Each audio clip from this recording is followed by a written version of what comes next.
Blog Talk Radio. You are listening to Nat Turner Library Radio, featuring authors Michael Muhammad and Khalifa Muhammad. Nat Turner Library Radio.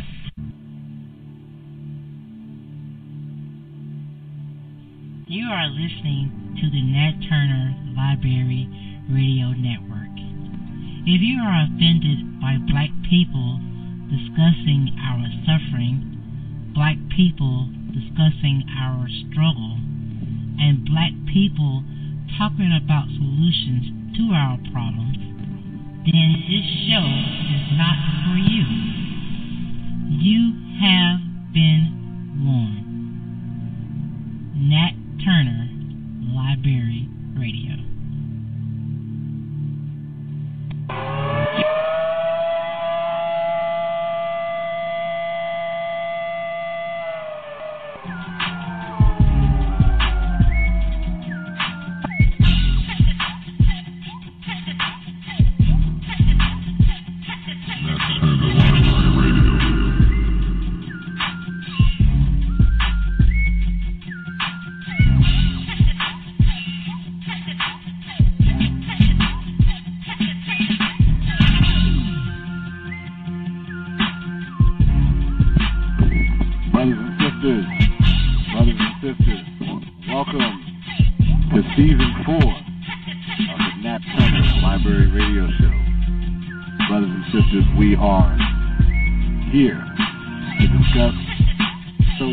Be a vegetarian. What can you do about it? And is it something that is for you, brothers and sisters? And I would say to you, welcome to the Nat Turner Library Radio Show. I'm your host, executive producer, but I want to be known as your brother, Michael Muhammad of Nat Turner Library Radio Show. We are commencing the beginning of Season 4. Yes, brothers and sisters, Season 4 of Nat Turner Library Radio Show. We've had a lot happen since Season 3 ended. A lot of news, a lot of things going on. But it is almost what they call the spring equinox. And as Baba Khalifa, founder of the Nat Turner Library Radio Show, himself once told me, he said, that's the time to clean yourself. So today's subject is about a well-known subject that's been floating around the black community, brothers and sisters, now for, I'm going to say, about 8 to 10 years. And now it's in full-fledged in discussion when it comes to health. It is the Nat Turner's Library Radio Show's premier subject from expertise level. And that's so you want to be a vegetarian. If you're black, you're white, Asian, whatever, none of this matters when it comes to diet.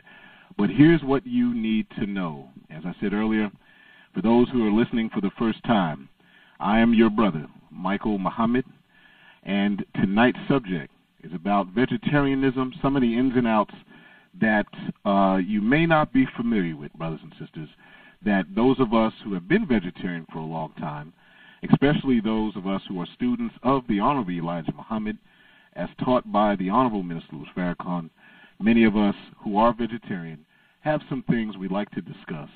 And those who are pesco-vegetarian, fruitarian, paleo, and whatever other diet, we're going to address some of those there for level setting. But I just wanted to make sure you're aware of who we are and what we do. A couple of sites. First and foremost, let me greet you all in the words of peace and paradise. I want to say in Arabic, Assalamu alaikum. To my brothers and sisters who are from the Hebrew language, we say Shalom Alaikum. Hotep to my Kemetic science brothers and sisters. To my Nuwapians, my Sabian brothers and sisters. In the Anunnaki language, we say Harahubat. Black power to my black empowerment brothers and sisters from the Black Panther Party, the new Black Panther Party, the original Black Panther Party. To my 5% brothers and sisters, nations and gods and earth, we say peace to the gods. To my good Christian family, wherever you may be, we say praise the Lord. And to anyone else who's just listening in, whether you're listening live on March 6, 2020, at 7 p.m. Eastern Standard Time, or to those who are listening via podcasts. I want to say good evening and welcome. Tonight's subject again is So You Want to Be a Vegetarian. Here's what you need to know.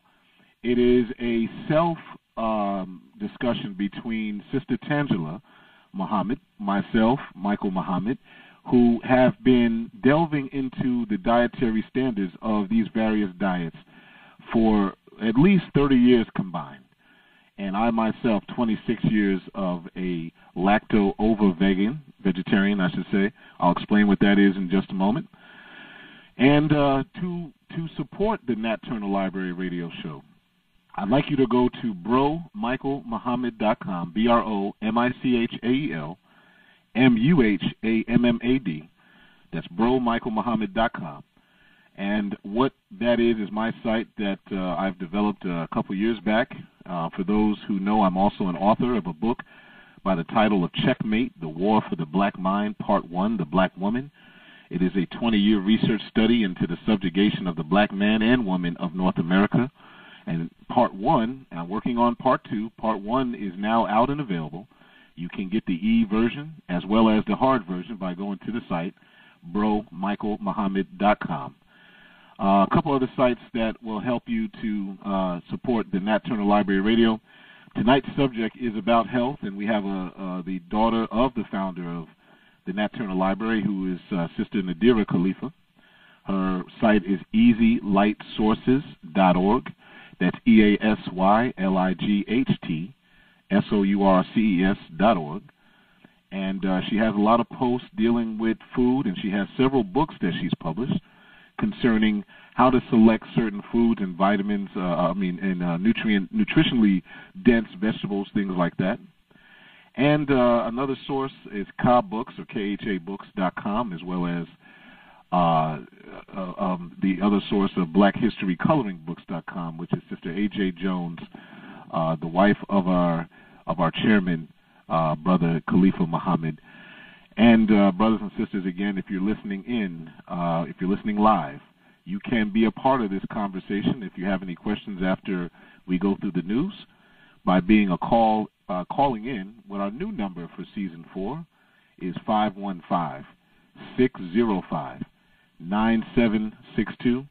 That's 515-605-9762. You can call in live. If you're calling when the show is not live and you call that number, there's no voicemail, there's nothing. I've had people say they try calling in. If it's not live, you won't get anyone. For those who wish to listen or watch on YouTube, you can go simply type in Nat Turner Library Radio Show on YouTube. You get to see some of the videos we've compiled over the years, substantiating and evidential information concerning some of the subjects we've discussed. You can also go to Instagram and follow us on 6X Method. The number 6, the letter X Method, METHOD. And on Twitter, NTLR-radio. That's NTLR-radio. You can follow us on Twitter. Brothers and sisters, as I said from the beginning, you are listening to the Nat Turner Library Radio Show. This is Season 4. And if you'd like to know some of the other subjects, you can also follow us on blogtalkradio.com. That's blogtalkradio.com. And you can go and look at all the podcasts dating back 10 years, which the founder, Elder Baba Khalifa, who I'll give a description of how Nat Turner Library got to be, had started many years ago dealing with Kemetic science and the ancient African science, all the way to Season 1, 2, 3, and 4 of the latest episodes. We've had interviews with people dealing with various subjects, including Dr. Umar. We've had many student ministers from the Nation of Islam on. We've had Hebrew Israelite brothers and sisters on, dealing with different subjects. We've had the founder of blackandmissing.org on last season, one of the most heartfelt shows. And next week we'll have a subject that many of you are needing to be aware of, many of us, coronavirus. We'll have the world-renowned doctor and disease specialist, a brother who deals with many parts of the human health world, a 30 or 40-year, maybe 50-year veteran in health, Dr. Aleem Muhammad of the Abundant Life Attainment Center in Washington, D.C. He'll be on next week to give us the rundown of what to do for coronavirus next week. We also have coming up on Sunday a special episode.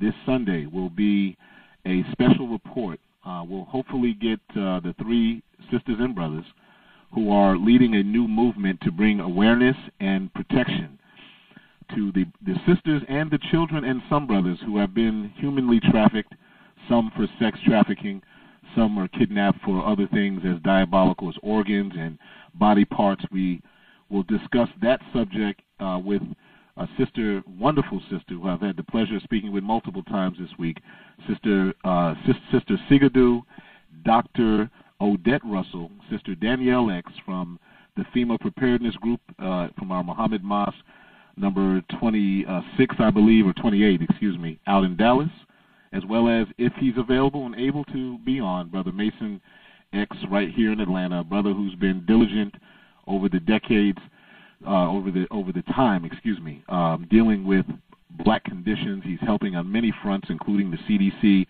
awareness of vaccine justice or else, as well as dealing with this here. This is a brother always on the move. Every time I see him, he should be. If not, he'll try to be a part of that discussion as well on Sunday, 7 p.m. special time. Same number. Call in 515-605-9762. For those who are not familiar, why is it called the Nat Turner Library Radio Show? This is called the Nat Turner Library Radio Show because the founders, Elder Baba Khalifa, founder and creator of the United Brothers and United Sisters Books and Things, which started back in the 70s, author of dozens of books and publisher of hundreds. He started his publishing firm during the time when black consciousness was at its height in Harlem, New York. He married a wonderful sister, the late Sister Rita Fard Khalifa, may Allah be pleased with her, and they had a vision of creating a library that is called the Nat Turner Library, and they have been successful in doing so. This library contains thousands of books published by black people here in the hell of North America, some from other countries. And the desire and the vision of this is to keep this library going. And we are in the rebuilding stage of the Nat Turner Library. More of that information coming in the future, but that is how the Nat Turner Library got to be. That great warrior, that great black liberator, the first preacher to preach black liberation on the hells of North America's shore, Nat Turner, was a black preacher who read the Bible, and his job, according to the slave master, was to make slaves better and more subservient to the master. But after months and months of reading, and one occurrence happened where an oppressive slave master was just too much, had too much injustice. And so he decided that the scriptures that he was reading was talking about the God of liberation, the God of love, the God of freedom, justice, and equality. And he took a band of 13 individuals and 13 individuals and went to war with every slave master, child, and woman that was an oppressor of our people in Southampton County. And part of that property was owned by Elder Baba Khalifa, and that is called the Nat Turner Library. That is what this show has been in its foundation, and that is what we represent. I am your brother, and you are listening to the Nat Turner Library Radio Show. Coming up at about 7:35, brothers and sisters, we will have the discussion dealing with the subject at hand tonight, which is So You Want to Be a Vegetarian? Here is what you need to know. And let's see. Tonight, Mohammed. Yes. It is time for the news with Sister Tam. And so it is. Backed by Black Clock Popular Demand. The news.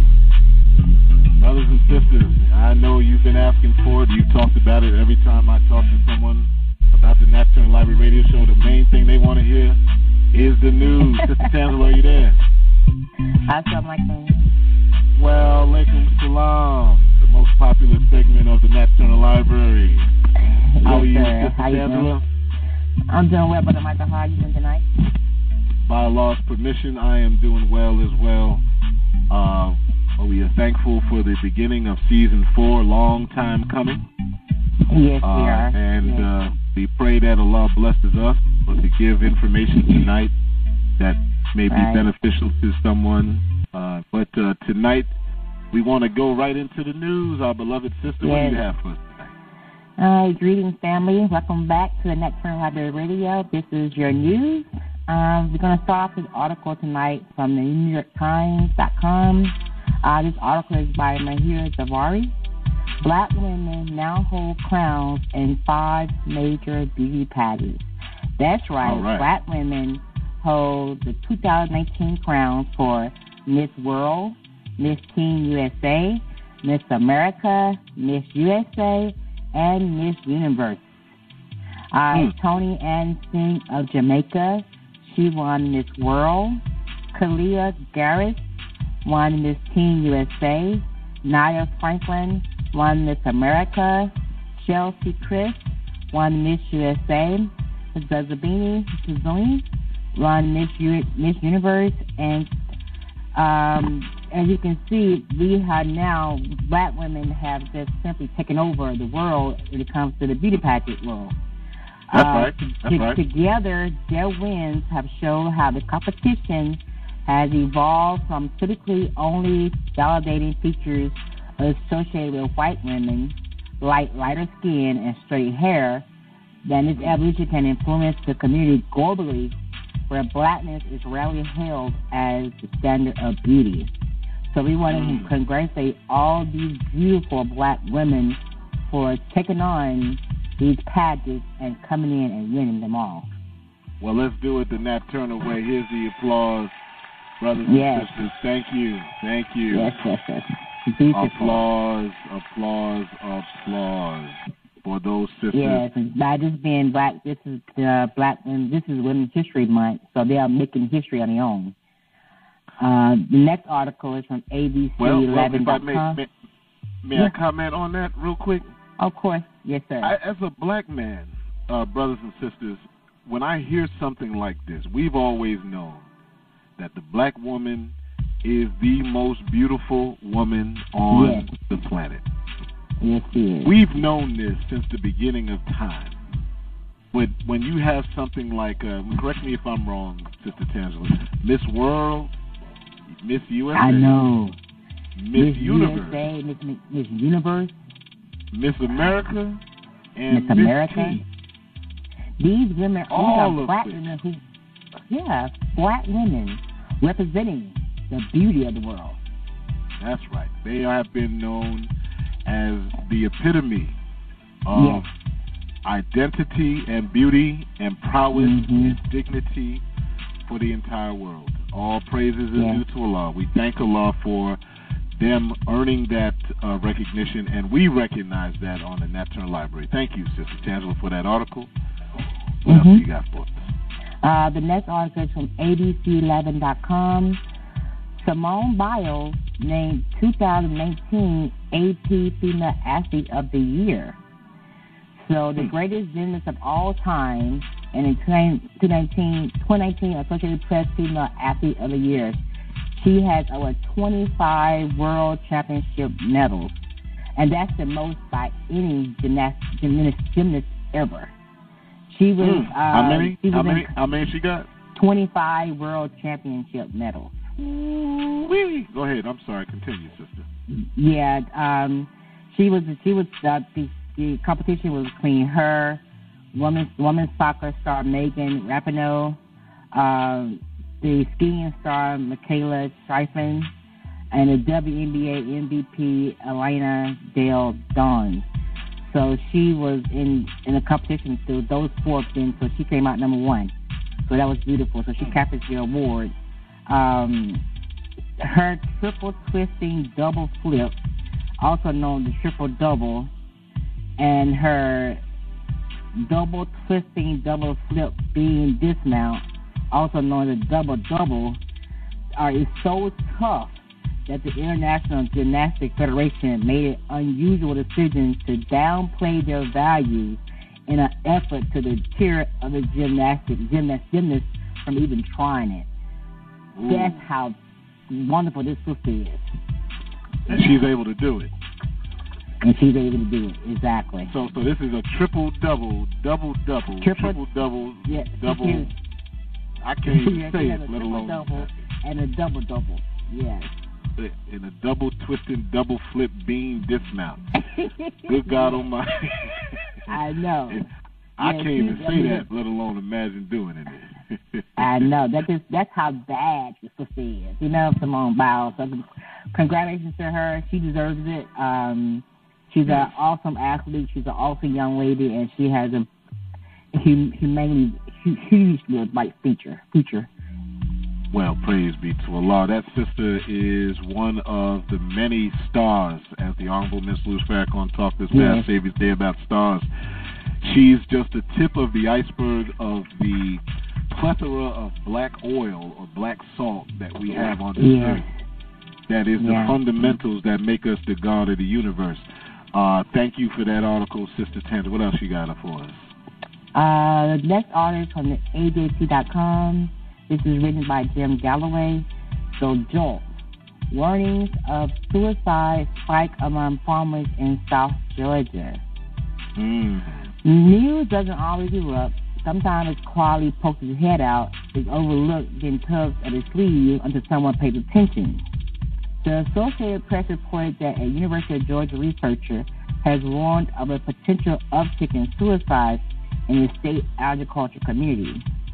The dean of the University of Georgia School of Social Work did a study and published it in the characteristics and contextual stressors in farmers and agriculture workers' suicide in Georgia from 2008 to 2015. The study looked at 106 suicides among farmers and agriculture workers that occurred during that time period. It found that relationships... Excuse me? No, go ahead. It found that relationship difficulties and health problems and financial problems were the most commonly associated with farmer suicides. Farmers who died by suicide were predominantly white males over the age of 50. The most common death was a gunshot wound, which was 78%. Relationships were 25%. Chronic health conditions were 25%. And the financial stress was at 12% when it came to those figures. Okay. Now, the sad reality is that when Hurricane Michael came across a couple of years ago, and the current trade war with China, those numbers are likely to increase because, unfortunately, the Trump administration has been very slow at passing out funding for those farmers who were affected in South Georgia from Hurricane Michael. So they're looking to have another study done this year to kind of see if the suicides have increased because of the lack of funding coming from the Trump administration to help with those farms that were devastated from Hurricane Michael. I see. Yeah. Well, what's your comment on that, Sister Tangela? You know, I mean, it's difficult, you know, when this is all you know. When farming is all you've known your whole entire life, it's been in your family for generations, and when it comes to a point in which this is something you can't do anymore, then it becomes people lose hope, and they don't want to live anymore. So you find that suicide that's going to tick up because, and if they don't have, and a lot of times too, these types of farmers don't get psychological help. So if you don't have someone coming in and making sure that there's counseling, making sure that the proper avenues are in place for them to get help, then you're going to have those that are going to commit suicide. Understood. And if I may add on to that, those statistics, 78% were gunshot wounds to the head. For those who know me, as a student of this thing, I'm an undergraduate in psychology, and gunshots are the number one killer of suicide victims. People who take pills or try to suffocate themselves or all that, they don't have high success rates. The number one most successful, statistically, period, whether it be farmers in this case or anyone, is gunshots. Gunshot wound to the head, We in the Nation of Islam, we do not believe that anyone should have weapons in their home For this reason, because most of the statistics for criminology in general show that most of the victims of these gun crimes are people that you love or yourself. Everyone talks about the opportunity where maybe they might get assailed by someone, or but the statistics show that most of the people who suffer from gunshot wounds are yourself, the owner of the gun, or someone who's close to you. And I know for certain, if I were a gun owner, which I am not, as a student of the Honorable Elijah Muhammad, his servant, the Honorable Ms. Farrakhan, we do not carry weapons in our homes. But if I had one, Sister Tangela, I would have killed myself and others over the years, because that's not the power you want to have. So for our farmers, on the other hand, we have to do more, brothers and sisters, to help our farmers, particularly our black farmers. Exactly. You said most of these were and we have to you support. said most of these were white please farmers, start right? Please start supporting your black farmers. You have to start doing that, so that they're not miserable. And exactly. In my time of talking to farmers, they say they'll grow whatever the people want. Yes, exactly. It's true. So we have to seek out black farmers and where they sell their products and help them. And I agree. You got any other comment on that article, Sister Tangela? Oh, no, thank you. All right, so what's the next one for us? The next one is from WSBTV.com. This article is written by Nigel Parker from the AJC. Home cooked meals linked to fewer harmful chemicals in the body, study says. I know. There's nothing like a home. There's nothing like a home cook your own food. You live. I know, right? There's nothing like a home cooked meal. Not only are they company, but they're also healthier than takeout food, according to a news report. Researchers from the Silent Spring Institute recently conducted a study published in the Environmental Health Perspective to Florida Association between Restaurant Food, and I can't even pronounce this word, but it's called PFAS. It's a substance. You want to pronounce it, Michael? What's the name of the substance? It's polyfluoro. Let's look at the chemical. PFAS. The acronym for it is PFAS. And that's the chemical that's in their body from those who ate meals had significantly lower levels. I wouldn't even try to pronounce it. Now, go ahead. Now, I don't even see where it is on that. Oh, okay. Polyfluoroalkyl substances. Okay. Polyfluoroalkyl. Okay. It ain't a food substance. Let's put it like that. That's for sure. So PFAS is a class of chemicals used in non-stick, stain-restraining, and waterproof products such as cookware and food packaging. The chemicals have been linked to an array of health issues such as cancer, thyroid disease, low birth weight, and decreased fertility. The team did an examination of over 10,000 people, and after analyzing the results, the team found that those who ate meals at home had a significant lower level of PFAS in their bodies, while those who ate more fast food at restaurants had a higher level. So what it boils down to is this, people: cook your food at home. That's going to be the best. That is the best thing you can do for your body. Cook your food at home. Yes, ma'am. That's what the numbers show. If I may interject, of course. We saw a documentary, brothers and sisters. Sister Tangela and I saw a documentary about 3 weeks ago it's a movie actually, called Dark Waters. And it stars and is produced by the great white actor, I forgot his name. He plays Incredible Hulk. Mark Ruffalo. Mark Ruffalo stars in this movie called Dark Waters. It deals specifically with the true history of non-stick coatings.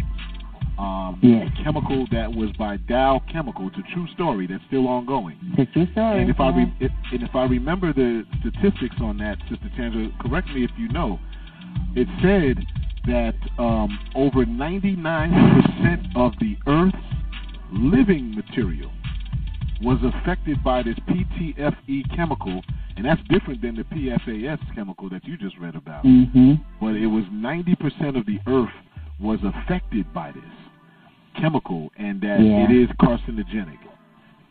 You can't trust these people, brothers and sisters. We have to follow the advice of the great ones before us, namely the Honorable Elijah Muhammad, who warned us way back in 1934, based upon his teachings from the Savior himself, Master Fard Muhammad. He told us to cook your own food. Get your mouth out of the enemy's kitchen. There's nothing better tasting than growing your own and cooking your own. And we had any other articles, Sister Tangela? Yes, the last article here is from Time.com. Okay. 7 reasons vegetarians live longer. All right. This article is written by Alexandra Siflin. There's nothing wrong with eating meat if you're doing it so in moderation.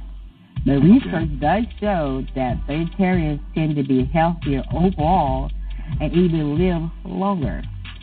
An article published by the JAMA Internal Medicine looked at data from 7 clinical studies and 32 other studies published between 1900 and 2013, where the participants kept a vegetarian diet and found that vegetarians have lower blood pressure compared to those who eat meat.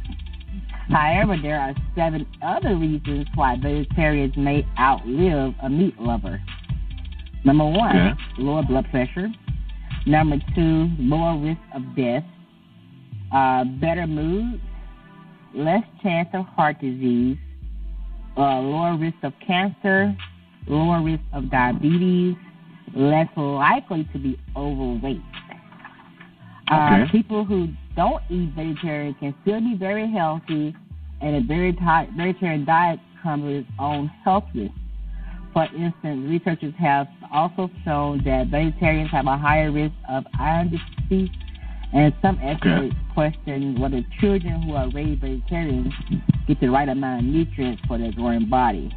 So make sure if you're going to follow a vegetarian diet that you get the proper nutrients needed to make sure that you're in good health.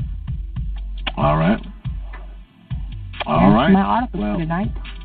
Well, thank you, Sister Tangela. Thank you, as always. Thank you, as always. We appreciate you and all that you do for the Nat Turner Library and our people. And brothers and sisters, we are going to be dealing with what Sister Tangela said just a moment ago. In coming up, we're going to be dealing with that particular subject matter. So you want to be a vegetarian. Here's what you need to know. Coming up, that subject, that discussion with Sister Tangela and myself. We're going to go into the subject about permissibilities for those who don't understand why we say you don't eat certain things, and vegetarianism, plant-based diet, fruitarianism, what all these mean. Coming up, brothers and sisters, you're listening to the Nat Turner Library Radio Show.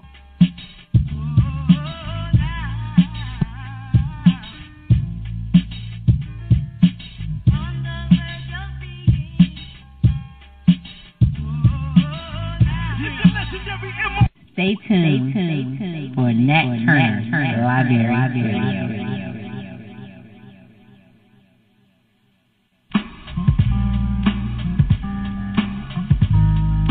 FinalCall.com. FinalCall.com.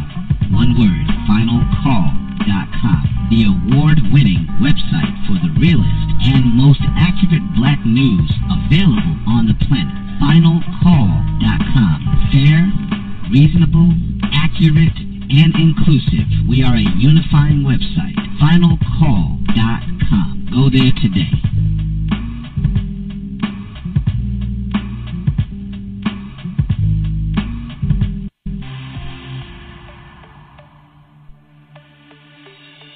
The award-winning Bellevue Spa is in a holistic oasis waiting to serve you. Our goal is helping you love the skin you're in. We are located at 5880 Live Oak Parkway, Norcross, Georgia, 30093, Suite 270. You can call us at 678-769-5772. Bellevue Spa offers male and female grooming, facials, massages, ionic foot detoxing, teeth whitening, and so much more. You can always book your appointments online at BellevueSpa.com. Helping you love the skin you're in is our goal. Again, you can call us at 678-769-5772. Stop in to see us at 5880 Live Oak Parkway, Norcross, Georgia, 30093, Suite 270, or book online at BellevueSpa.com.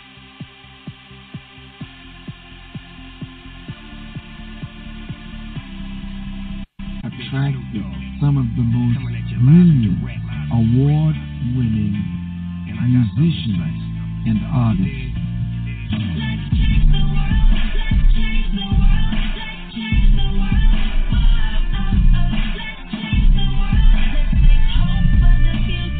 No killing, no shooting, no dying, no lying, no gang banging, so no more mamas crying. Chilling with the president, he let me in the White House.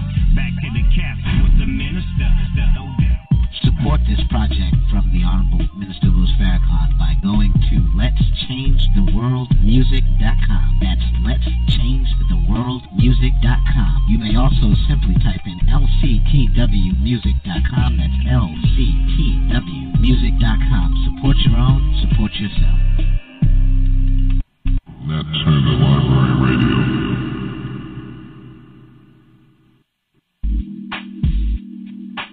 It's your brother here, Michael Muhammad from Nat Turner Library Radio Show. Brothers and sisters, I have recently launched my new writing, Checkmate, The War for the Black Mind, Part 1, which is dedicated to the study of the mind of the black woman and how our enemies have attacked the black woman to get to ultimately the black community.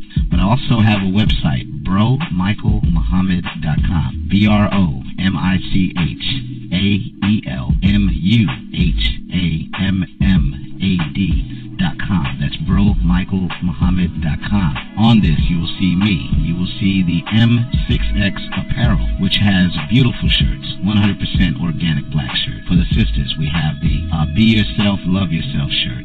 The shirt that says, I'm not a toy for a little boy, I need a man with a plan. And for our conscious sisters, modesty is loving yourself.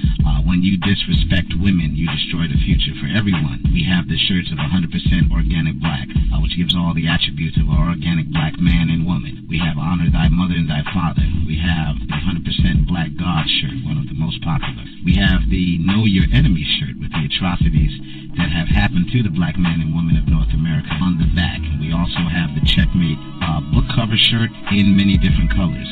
We also have fragrances are available. You just simply have to tell me which one you need. And these are all the things you can find on bromichaelmuhammad.com. That's bromichaelmuhammad.com. The website, you can go to it from your e-reader, you can go to it from your tablet, you can go to it from your PC. You can also reach me directly at michaelasia33@gmail.com. It's michaelasia33@gmail.com. You may also call me direct at 678-906-6306. Peace.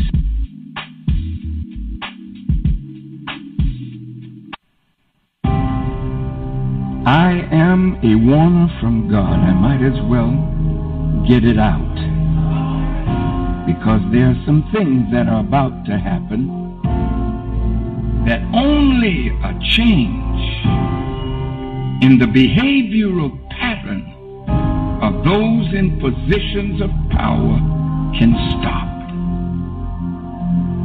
The nations are angry, and God's wrath has come.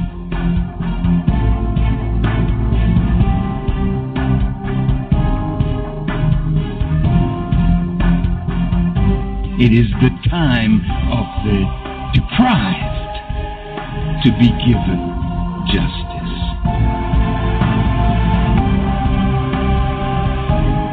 Well, what are you advocating, Farrakhan? Revolution?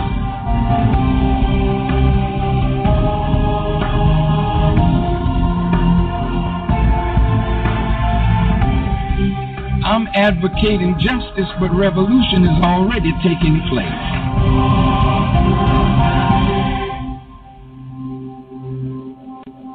Nat Turner Library Radio. Stay tuned for Nat Turner Library Radio.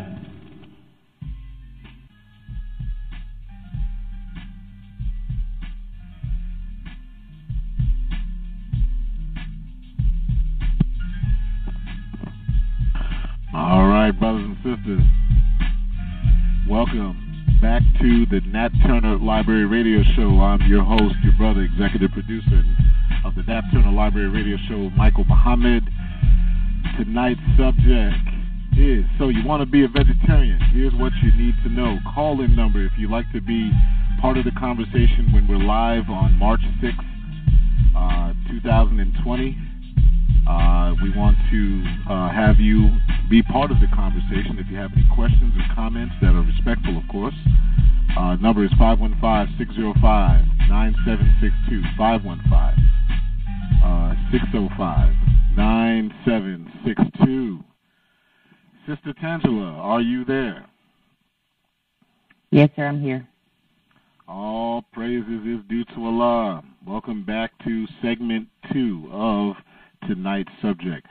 Well, Sister Tangela, we just want to have a fireside discussion with the audience to kick off this season. You and I have been around a lot of places over the years.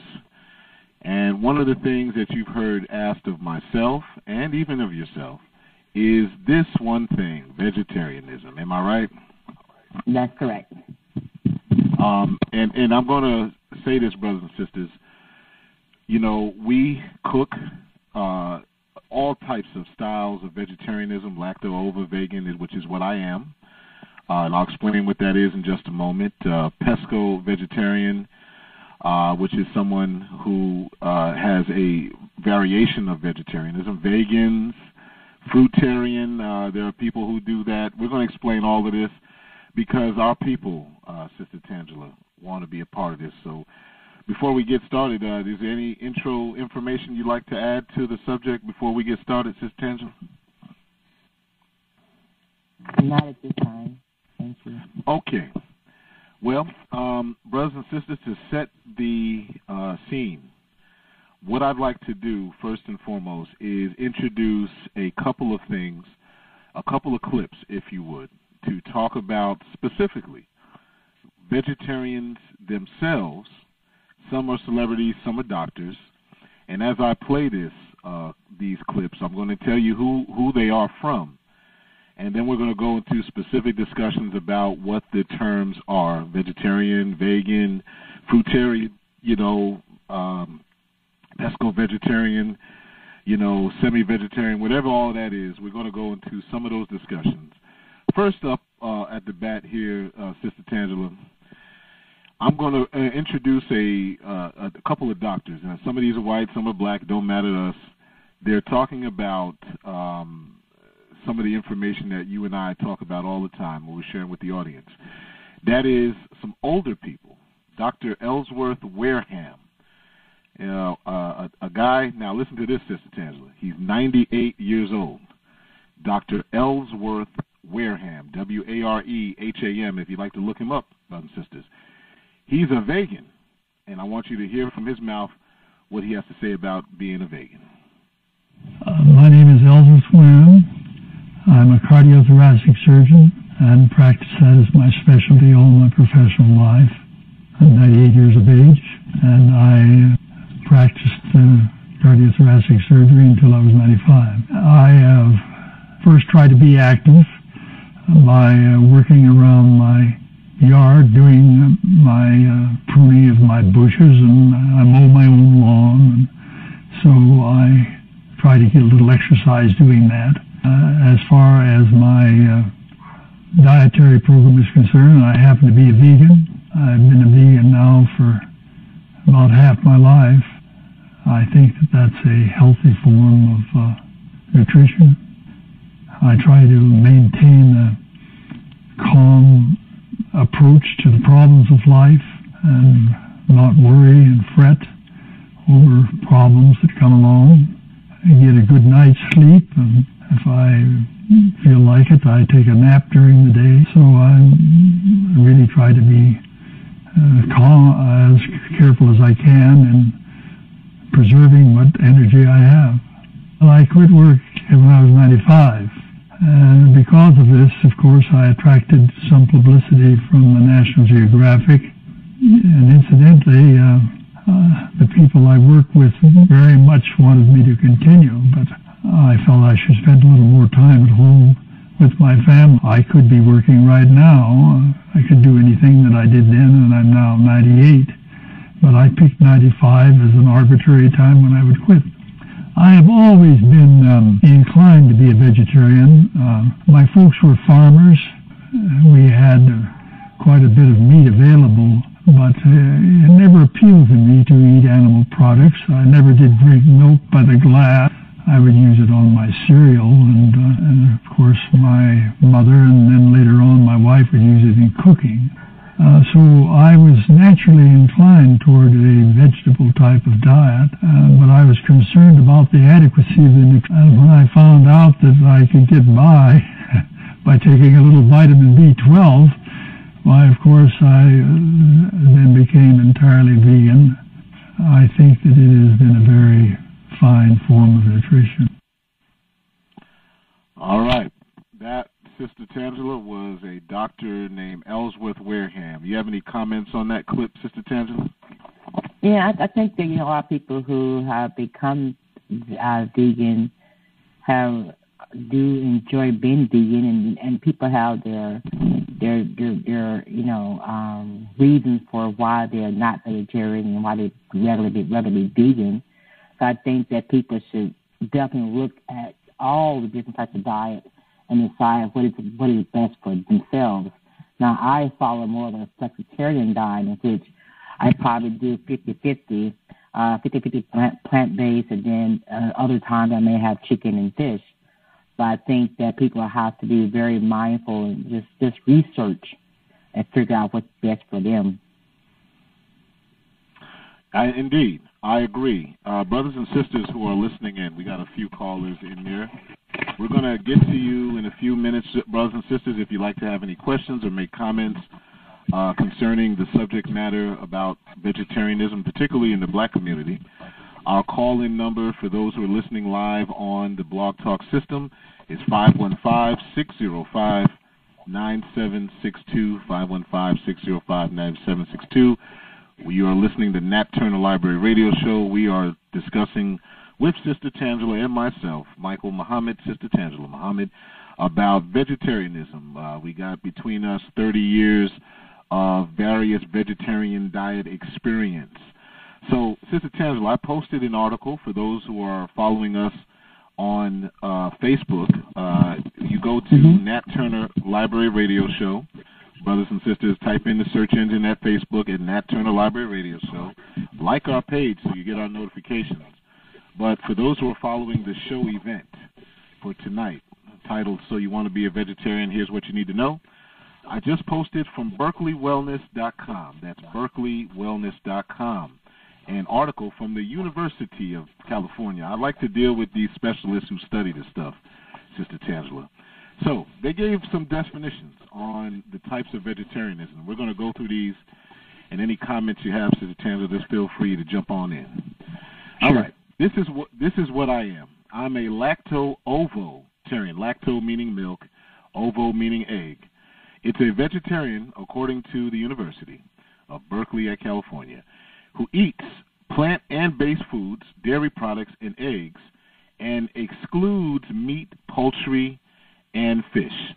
So that's anyone who eats plant-based foods, dairy products, and eggs they eat as well, and excludes meat, poultry, and fish. That is me, a lacto-ovo-vegetarian. There's lacto-ovo-vegetarian, Sister Tangela, people who eat plant-based foods and just dairy products. They exclude meat, poultry, fish, and eggs. So brothers and sisters who are listening, if you look at that, it's the term lacto meaning milk, ovo in this case meaning vegetarian. There's also what you had described yourself, Sister Tangela, a pesco vegetarian, which is someone who eats a vegetarian diet but also includes fish. That wouldn't describe yourself as much, Sister Tangela, as this next one, which is semi-vegetarian, who eats dairy products and a little fish and chicken, and generally excludes any other meat. They're also called partial vegetarians, so those are called semi-vegetarians. Yeah, and they also call flexi-vegetarians too. Flexi, that is right. That's a new term they're using. Which, and I concur. And brothers and sisters, I concur with what Sister Tangela said earlier. Scientifically, I've talked to a lot of specialists dealing with vegetarianism and health. I would say you have to find the diet that is best for you. And when we say diet, we're just talking about whatever you want to eat. Now, you have to look at your goals, okay? If your goal is to be healthier, we're going to deal with that in just a moment, dealing with some statistics. All right. Now, the last one, which is the highest or the second highest level of vegetarian, is a vegan. That's someone who eats plant-based foods only. They exclude all foods of animal origin. They are also called strict vegetarians, but they're also known as vegan. All right. Then there's one more, which is an elusive type of vegetarian, Sister Tangela, that you and I have talked about that a lot of people may not be aware of. It is someone titled fruitarian. Yes. All right. Now, this term fruitarian, brothers and sisters, is someone who eliminates all foods except fruits, vegetable oils, seeds, and honey. Okay? So these are people who eat fruits, vegetable oils, seeds, and honey. Those individuals are by far have the healthiest diet of anyone on the planet. And that's just my assessment. I'm sure I welcome anyone to say different than that. Now, let's keep it real, Sister. I think a vegan diet is actually very, very healthy too. Oh, it is. It's healthy, and I think the spectrum is, when you look at health, you're looking at how the body. There's a term called bioavailability. And I offer you, brothers and sisters, the ability to look this up. Look up bioavailability, and it's a term that nutritionists and doctors use from a scientific perspective to determine how readily available the food source nutrition is to you. So, Sister Tangela, I laugh when I hear scientists of this world talk about how there's a tree bark, for example, has this vitamin, that vitamin, has this much fiber. But who's going to sit there and boil up and eat some tree bark? You know what I mean? Depends on the type of tree bark it is. Now, if it's cinnamon, right, I agree with you. If it's cinnamon or something else, then that's different. But, if you're talking oak tree bark, I know no one's going to do that. Absolutely. So I think they do, these doctors do a disservice by talking about nutritional value. Bioavailability, brothers and sisters, is what you should look at.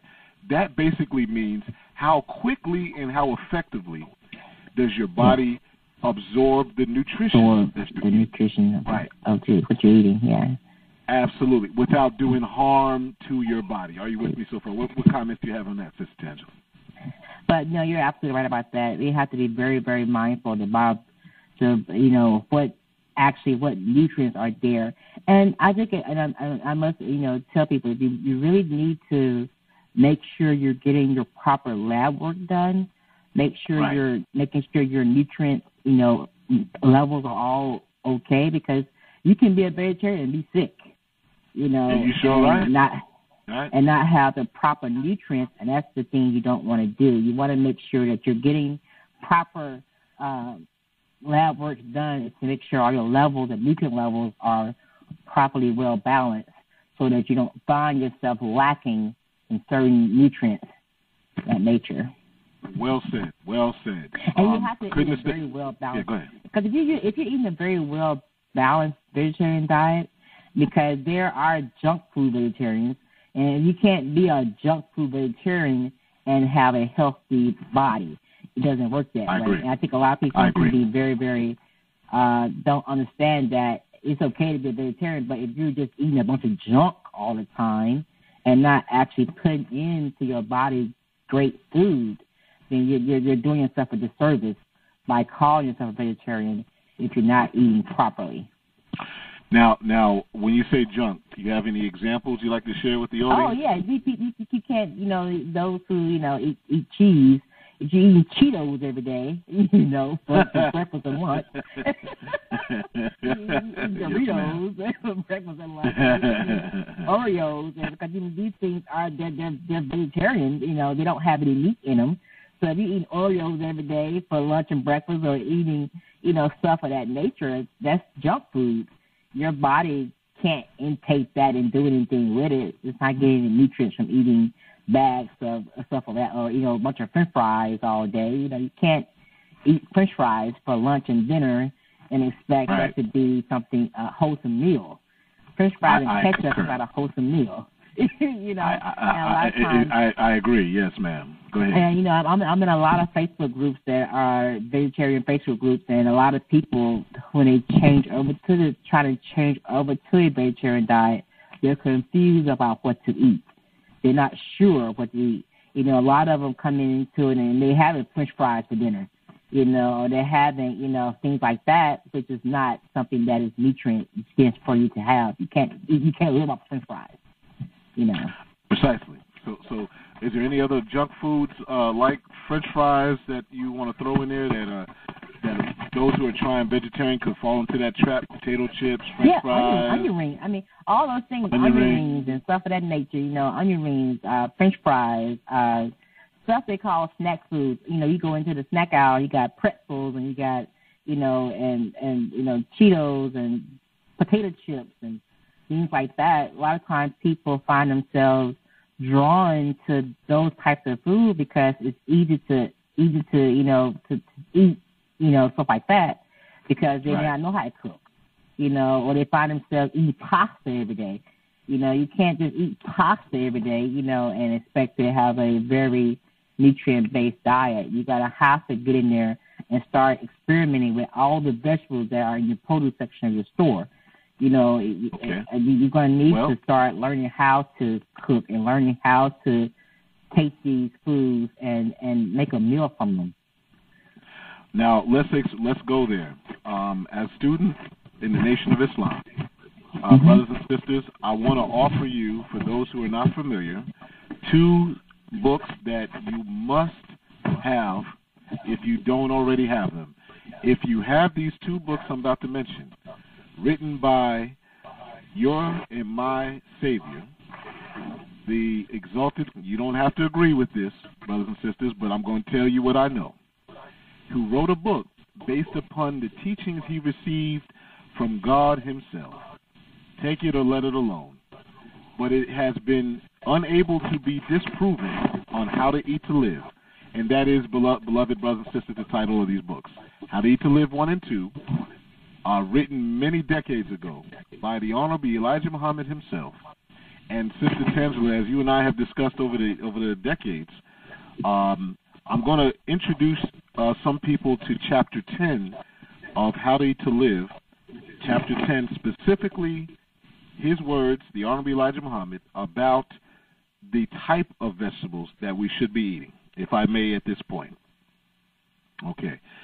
The Honorable Elijah Muhammad says on page 28 of Book 2, How to Eat to Live, eat butter, milk, and fresh vegetables, but not your old favorite collard greens.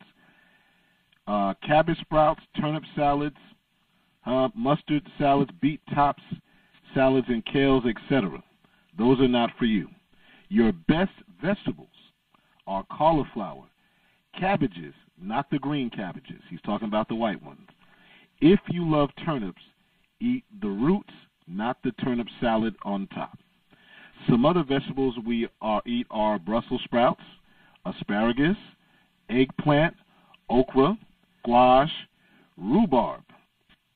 Are you with me so far, brothers and sisters who are listening? This is on page 28 of How to Eat to Live. Okay? I want to share with you, and also page 29. Okay. To add on to that, Sister Tangela, and then we're going to go to the next clip, on page 57 of How to Eat to Live, this is book number 2. The Honorable Elijah Muhammad makes it clear about, now this is chapter 17, to your point, Sister Tangela. Chapter 17 of Book 2 of How to Eat to Live. The Honorable Elijah Muhammad says, meat is against life. Okay, that's the title of the chapter. And I'm going to go very, very closely into some very specific sections there where he says to eat meat. This is the fourth paragraph of this is on page, hold on a second. This is on page 57. I love that number, page 57, okay, of chapter 17 of Book 2, How to Eat to Live. To eat meat is against our life and shortens the span of our life. We eat meat because it is habit from childhood. But if we eat meat only once a day or every other day or twice a week, it will not be so hard on our digestion. So he's given some mercy there. It won't shorten our lives as fast as eating it 2 or 3 times a day. Beef is hard on our digestion. It is too tough and coarse. That's simple enough. Are you with me so far? Lamb is not a salvation for us. It is also hard to digest, though it is a little better than beef. Lamb does not attract germs as beef because sheep will not eat certain types of vegetation, and cows will eat, sheep, so on and so forth. Fruit and vegetables. Now I'm going down to the second to the last paragraph of that chapter 17, book number 2, How to Eat to Live. Fruit and vegetables are good. Pure wheat bread, pure milk, and butter are best for man. Now, that's where I'm going to end that section. Okay. I'm going to go to the next one. I'm sorry. This is the one that's simply here. Do not eat. This is chapter 17, page 58. Okay. The Honorable Elijah Muhammad says, do not be a meat consumer. Be a vegetarian. This is the best menu for our health. A man 200 or 300 years old is not an old man if he has eaten the right food, and taken it once every 2 or 3 days. A man can live 1,000 years if he eats the right food twice a week. This is the teaching of Master Fard Muhammad, God in person, to me. Follow it, and you will lengthen your life. Any comments on that, Sister Tangela? That was those beautiful words I've heard. You know, I read both books, and there's something that we should live as a guideline, and we should definitely, those who have not read those 2 books should definitely get them and read them, because he Elijah Muhammad goes into a very great detail, and he listens the things he should stay away from, and he lists the things that we should be eating. So there is no confusion. There's a confusion there, because he listens it. He don't say, he don't just do a vague word, eat vegetables. He lists which vegetables are good for you and which ones are not good for you. So we don't have any excuse to say we didn't know, because the words are there. There you go. Well said, well said. Brothers and sisters, we have another clip, and Sister Tangela, if you have any more comments on that, those sections. Again, that's chapter 17, brothers and sisters, of How to Eat to Live, book number 2. The Honorable Elijah Muhammad made it clear. Now, we have some brothers and sisters, Sister Tangela, who are students of Dr. Sebi. We in the Nation of Islam, and those of us who love black consciousness, we love Dr. Sebi too. Yes, we do. But I want to share with you, brothers and sisters, with Dr. Sebi's words. I don't believe that Dr. Sebi's words are even mixed up in this discussion, because I'm going to play a clip where he said himself where he got his information on how to eat to live from. And so, brothers and sisters, I'm looking for this clip. Give me just a moment, because when we listen to this clip, there's many of us, especially after the passing or transition, if you would, of Dr. Sebi. As you know, Sister Tangela, there have been many people who have said, Dr. Sebi said this, Dr. Sebi said that. And, we love Dr. Sebi. Dr. Sebi is one of the greatest black health specialists sisters that the black world has ever had. But when you look at when someone says where they got some of their information from, you always want to give and pay homage to that source. I'm saying that because there are some brothers and sisters out there who like to try foolishly to pit Dr. Sebi against the Honorable Elijah Muhammad and the Honorable Mislu Farrakhan in the Nation of Islam about dietary standards. I'm not a fan of that. That doesn't help you, brothers and sisters. That doesn't help us. And so give me just a moment, brothers and sisters. We're going to look for this clip. But in the short term, I'm going to have Mike Tyson. I'm going to bring him up to the witness stand until I can find that clip. I'm going to bring Mike Tyson up to the witness stand, Sister Tangela. He's going to talk about what the vegetarian life has done for him. Here's Mike Tyson. Okay. We wanted to know if Mike Tyson is still fighting to change his life. So we sent our cameras out to his home in Las Vegas, and once again, he surprised us. Well, my life is different today because I have stability in my life now. I'm not on drugs. I'm not out in the streets. I'm not in clubs. And everything that I do now is just basically structured around the development of my life and my family.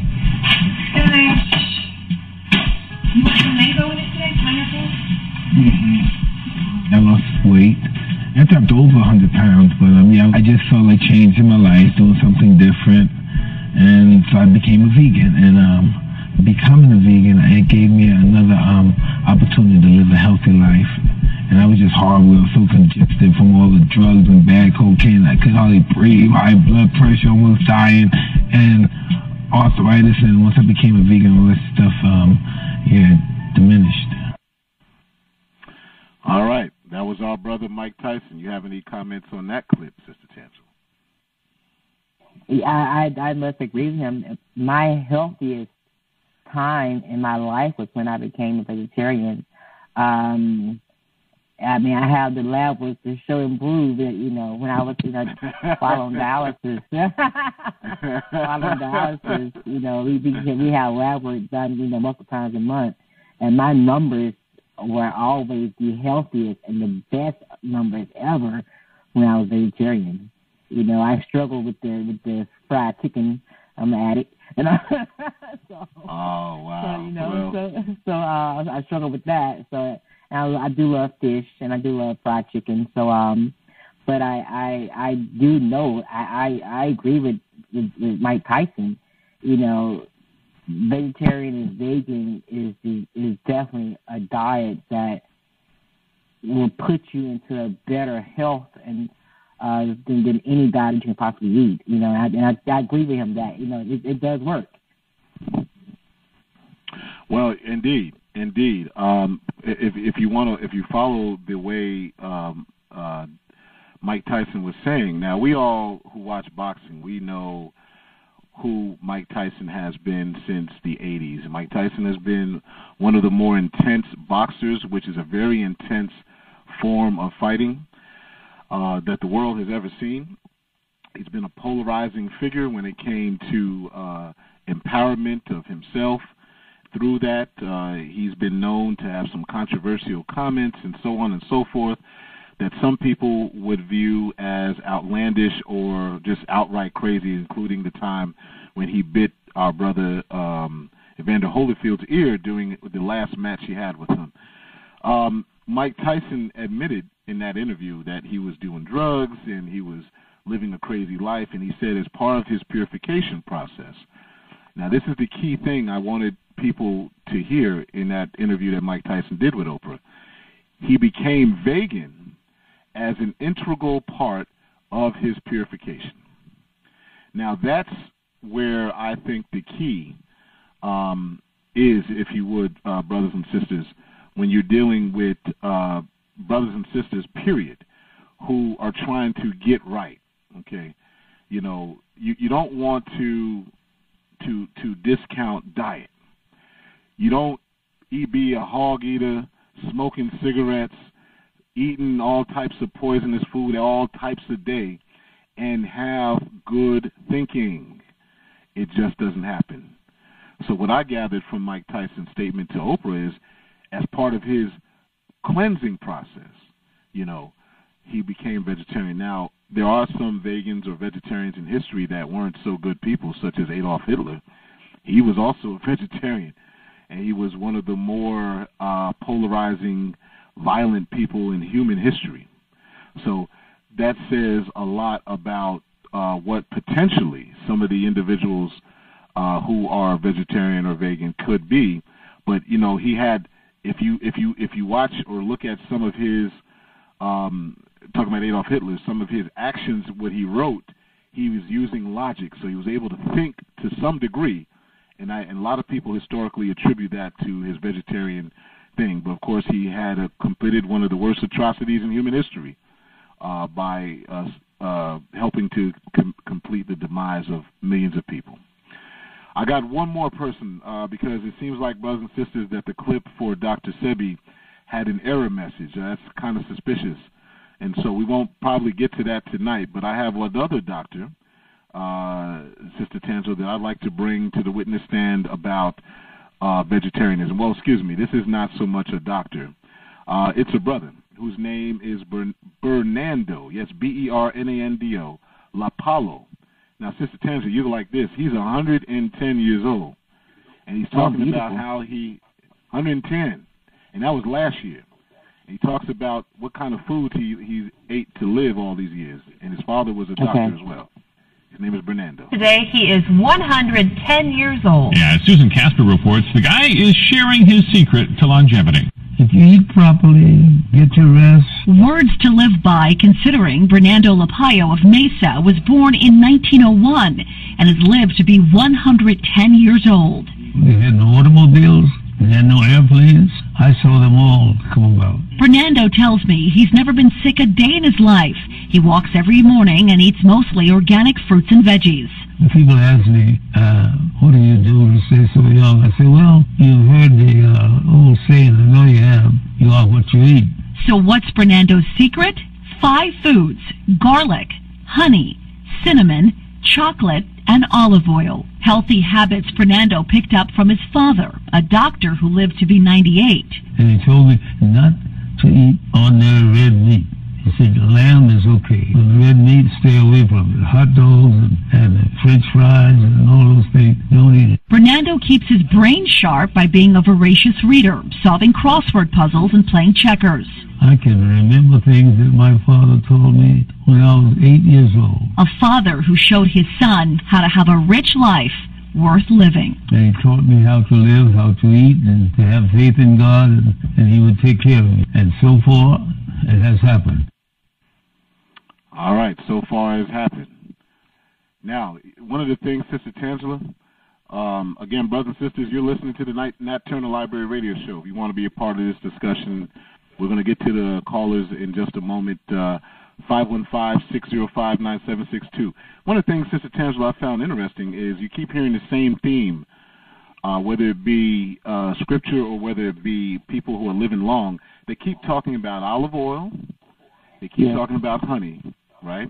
Yes. And they keep talking about fruit. So I'm making a tally here. Garlic, right. Garlic, garlic, olive oil, honey, and fruit honey. keep coming up. Yeah. And honey, right, honey, that's the other one.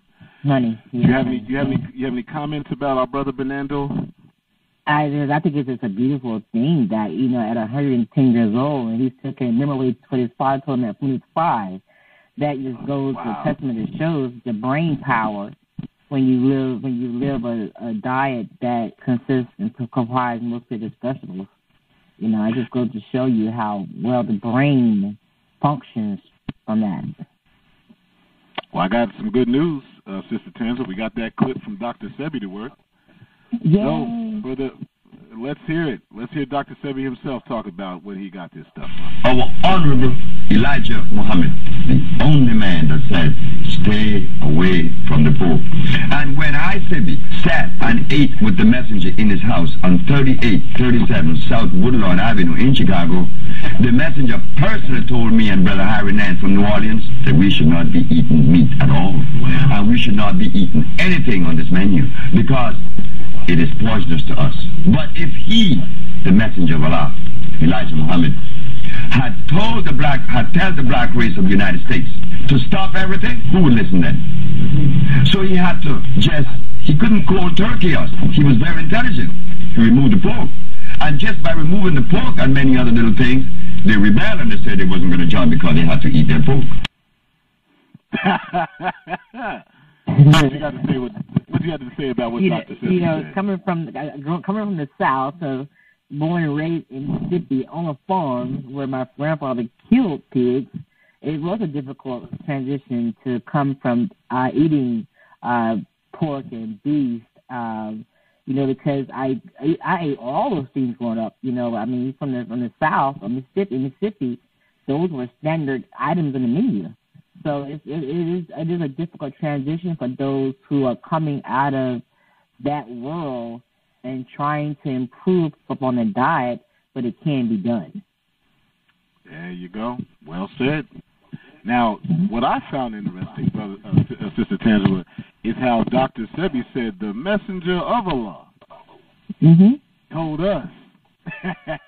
Now, I didn't create this clip. This is Dr. Sebi's own words. Right. So for those of you who are listening who talking about this and that against Dr. Sebi and Honorable Elijah Muhammad, these men were not at odds with each other. No, they were not. That's true. So let's make that clear. He said he sat down at South Woodlawn Avenue in Chicago with the Honorable Elijah Muhammad. Ate dinner with him. The Honorable Elijah Muhammad told him that no meat. He got it from the Honorable Elijah Muhammad. So let's make that clear. Okay? All right. Yeah. So now that I put that out there, let's be a little more specific because we want to tell the brothers and sisters what they should stay away from, and then we want to end the show, Sister Tangela, with some of the great things that you have done to make some of the soul food that we love vegetarian or at best more healthy. Does that make sense? So I want to quote a couple of scriptures that take this moment here, take a little time out for a moment so that we can understand what all this is. And this, brothers and sisters, I didn't get this from any other source. The one I shared on the event page, for those of you who are listening, facebook.com, go and type in Nat Turner Library Radio, and look like our page, and so on and so forth. We're looking at Book of Genesis. Some of you may not know where that is. That's the very first book in the Torah or the Bible. I personally like looking at the Septuagint, which is the Greek translation before it was translated into King James. But it says, and this is Genesis chapter 1, verse 30, and to every beast, now hold on, every beast, and to every bird of the air, and to everything that creepeth on earth, everything that has breath of life, I have given every green plant for food. Now let's stop right there. Every beast. Okay. That means all animals were supposed to be eating green plants. Now that's the very that's something that Sister Tangela, a lot of people they skip over. Okay. Right. Genesis chapter 1, verse 30. And we can go into permissibilities and book of Exodus and so on and so forth. But the original diet, as the Honorable Elijah Muhammad told us in book 2, chapter 17 of How to Eat to Live, he made it abundantly clear that he got this from Allah himself, in the person of Master Fard Muhammad. Take it or let it alone. The scriptures of the book of Genesis, as well as the Honorable Elijah Muhammad, are in congruency here. Okay? Now, when I look at the Septuagint, Sister Tangela, when I look at the Septuagint, which is the original translation before it was translated, they don't say food. I mean, they don't say meat for you, seed bearing. It says that for you I've given green plants and seeded fruit for food. It made it very clear. Okay? So that way we know right then and there. There's another verse that a lot of people don't quite get. And this is in the book of Daniel, chapter 2, and this will be the last scripture I'll talk about tonight in interest of time, because we want to spend more time giving people ideas of what they can use. It says in the book of Daniel, chapter 1, verse 8, verses 11 through 12 and 15, Daniel resolved that he would not defile himself with the royal nation, the royal rations of food and wine. Daniel asked, "Let us be given vegetables and water to drink." At the end of 10 days, it was observed that they appeared better and fatter than all the young men who had been eating the royal rations, which were meat. This is the book of Daniel, also in the Old Testament, also known as the Torah. And these are all the witnesses we've called. We've called so many witnesses. The Quran says, if something be true, bring forth 4 witnesses. Sister Tangela, do you have any comments on anything that I've read so far? I mean, we clearly have a guideline. We clearly have guides there to tell us what to eat. So we should know now what we should be eating. Indeed, indeed. Now, for those who want to know what they can do, they want to, I'm going to go there. All right? What type of beans should we be eating? Well, we know as students in the Nation of Islam, we've been told several types that to stay away from. Black-eyed peas, stay away from. Castor beans, you don't want to eat that because nobody eats it because they're poisonous. Kidney beans. I want to play a clip real quick, just a quick one, Sister Tangela, on the dangers of kidney beans, okay? Because a lot of times when I told people this many years ago, and, you know, we as students of that man by the name of the Honorable Minister Louis Farrakhan, a great, wonderful man that we have in our midst, we have a different understanding, but you don't want to be a blind follower. You want to come with proof so that people understand. Why do we stay away from kidney beans and certain beans? We have Dr. Greger, Greger. There's a poison called lectin. I want him to say what lectin is. In the 1800s, a compound was discovered in castor beans, which we would come to know as the first of a class of lectin proteins, and natural compounds found throughout the food supply, but concentrated in beans, whole grains, and certain fruits and vegetables. Every decade or two in the popular literature and the medical literature, a question is raised whether dietary lectins are causing disease. It's easy to raise hysteria about lectins. After all, that first one found back in 1889 went by the name ricin, known to be a potent homicidal poison used by the Kremlin to assassinate anti-communist dissidents, or by rogue chemistry professors, for that matter. And ricin is a lectin. Thankfully, however, many lectins are non-toxic, such as those found in tomatoes, lentils, and other common foods. And even the ones that are toxic, like those found in kidney beans, are utterly destroyed by proper cooking. But you can't eat raw kidney beans. If you do, you'll be doubled over with nausea, vomiting, and diarrhea within hours thanks to the lectins, which would otherwise be destroyed by adequate cooking. All right. My statement there, that's the end of that clip. Why even chance it, brothers and sisters? Here's a doctor telling you that kidney beans, and I'm going to throw in there cashew nuts. There's a few others have this poison called lectin. There's a book written by Kevin Muhammad, a doctor, called Nuts Are Not Good for Humans. But there's certain beans that the Honorable Elijah Muhammad told us to stay away from that scientists are now finding, Sister Tangela, are poisonous to us. And they break down your stomach, as the Dr. Greger once just said. Even if you don't know it, you're breaking it down. There's also another clip I can play, but I don't want to waste any time with it, about nuts and how they break down the arterial walls of your heart, causing heart disease. So the more nuts you eat, okay, the more nuts you eat, brothers and sisters, the worse off your heart is going to be. And see, just because something is from a plant-based source doesn't mean it's good. You have any comments on that, Sister Tangela? And you're absolutely right about that. People have to realize that, you know, just because it's a plant-based source and it seems to be good doesn't mean it's good for you. You have to do your research. Precisely. Soy. I'm going to say something real quick on soy. We did a few shows over the last seasons about the dangers of soy. I got a lot of clips I can play, but I'm going to sum it up, brothers and sisters. Soybeans and its products. That includes tofu. That includes soy sauce. Soy is a phytoestrogen. Phyto means plant-based. Stay away from it. It causes cancer. It causes estrogen growth of estrogenic effects in the human body, and it also creates cancer in women, which increases what is called breast cancer. All types of evidence show this. I got a clip I can play from our Baba Dick Gregory about how he revealed information from a Navy source from the United States Navy. They hired a black man, a black scientist, back in the 40s or 50s to create 100 different sources and applications for soybeans, because the government knew soy was bad for you after the Honorable Elijah Muhammad told them it was bad. So they decided to find out why it was bad, and they decided to expose the American public with it. Now you get soy milk, soy this, soy that. And till this day, soy is used as the number 2 crop next to corn in the United States. Why, out of all the beans that are out there, they chose soy? Because they the devil themselves. They want to mess up the endocrine system of everyone so they can make us more manageable. Sister Tangela, let's transition to help our people.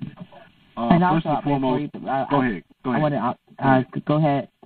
So those tips that you can't get into tonight, could you post those on the page so that those who would like to can go visit later and watch those clips? I sure can. Thank you. I sure can. And that's what I'll do. And with that, let's help our people. Okay, what do you eat? All right. Now, I want to take it from the transition as what Dr. Sebi said when he talked to the Honorable Elijah Muhammad. The Honorable Elijah, I heard the minister say the same thing. The Honorable Elijah Muhammad couldn't just drop vegetarianism on black folk. We would just ran out the door. No. You have to have a transition period, and you have to be able to transition slowly. Right. You know, some people can cut cold turkey, but then they have relapses. So it's best to do it cold turkey. I mean, it's best to do it gradually versus cold turkey. Indeed, and it don't make sense to do that. I think I see our sister Marvina Brown from Bellevue Spa. Yes, sister, we played your commercial Hi, today. Marvina. Welcome to the Nat Turner Library Radio Show, Sister Marvina. She's just on hold on there. We'll see if you had any comments in just a moment, Sister Marvina. But let's talk about a couple of things. Now, so Sister Tangela, someone likes sweet potatoes. We know sweet potatoes have a sugar content too high for human consumption. So what can they use in place of sweet potatoes? You've been an excellent in that. Squash. Butternut squash is by far a wonderful substitution when it comes to those who are transitioning from eating sweet potatoes. You can cook it the same way you cook a sweet potato. Basically, if you want to bake it in the oven, you could cut it, bake it, add some butter, add some cinnamon, add nutmeg. You can actually season it the way you would season a sweet potato, and it tastes absolutely divine. But you won't miss that sweet potato at all. All right, I agree. In fact, I remember the first time you made that for me. 8 years ago. It was. Well, no, I said the first time. I didn't say the last time. Oh, the first time. Okay, yeah. First time. All right, watch my words now. Yeah. You know I ain't gonna put you out there like that. First time you made it for. It was one of the best dishes I ever tasted. In fact, you can do something with brothers and sisters with butternut squash and carrots that'll make you forget about sweet potatoes. Yeah, carrots as well. You can also season carrots the same Talk way. about that. Yeah, candy carrots is simply taking a carrot and chopping it up and letting it boil down to soften, or either baking it to soften, and then adding your cinnamon and nutmeg and a little bit of sugar if you eat sugar, a little bit of brown sugar to it to make a glaze, and then you have a beautiful glazed carrots that taste very delicious. If you're trying to substitute that sweet potato taste. Indeed. I agree. Candied carrots is a treat that, brothers and sisters, you have to try. And the process to do it, Sister Tangela, you're the chef, is basically you take the candied yams recipe and just substitute it for carrots. Is that it? Exactly. That's exactly right, yes. Is that the same for the butternut? And the kind of the butternut squash too as well. And people, when it comes to family, when it comes to taking foods you used to love and foods that you grew up eating, most of them can easily be transferred to a vegetarian type of style, which is what I done when I met my husband Michael. When I met Michael, I grew up eating vegetables, sure, but a lot of the vegetarian cooking that I do now, I didn't have any clue, so I had to learn, and of course Google becomes your best friend when you're trying to learn recipes and you're watching videos, you're watching YouTube, you're watching, different channels and you're reading recipes, and then you make those recipes based upon your own liking and what you need for your own health. Indeed. You brothers and sisters, there's some other so-called soul food dishes. Now, ain't no substitute for fried chicken out there. Yes, it is. It is. For those who eat mushrooms, you have your oyster. For those who eat mushrooms, you have your oyster mushroom that you can fry up like a fried chicken.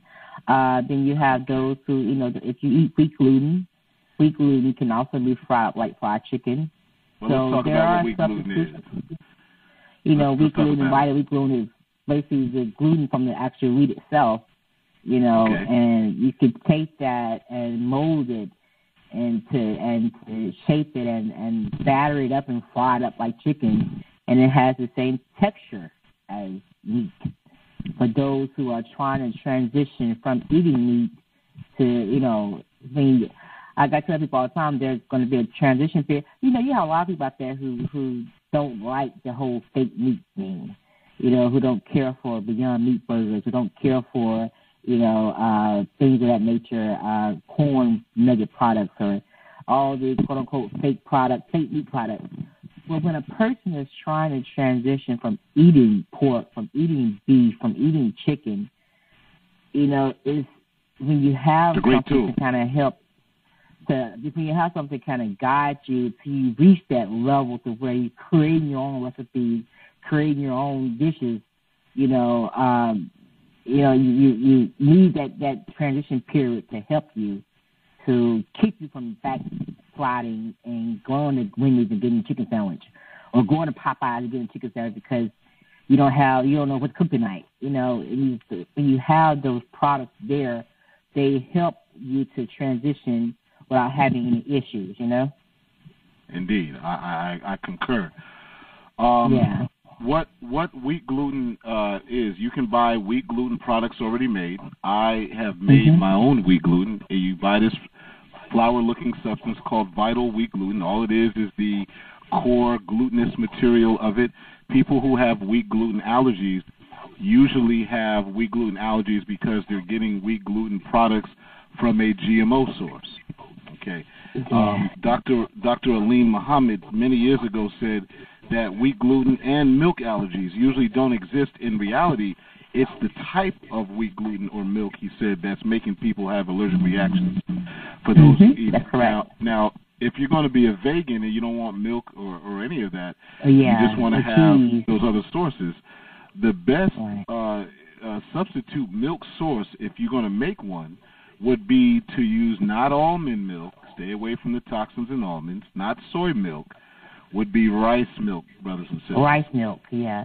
And they also have a beautiful vegan plant-based milk. I'm trying to think what it's made with. I think it's sunflowers or pea protein, one or the other. It's pea protein. It's like it's pea protein that it's made with. Yeah, I think it's pea protein, which the peas are acceptable. Right. Tastes good. Yeah, which is a beautiful. In fact, it is peas. Right. They have one also made with oat.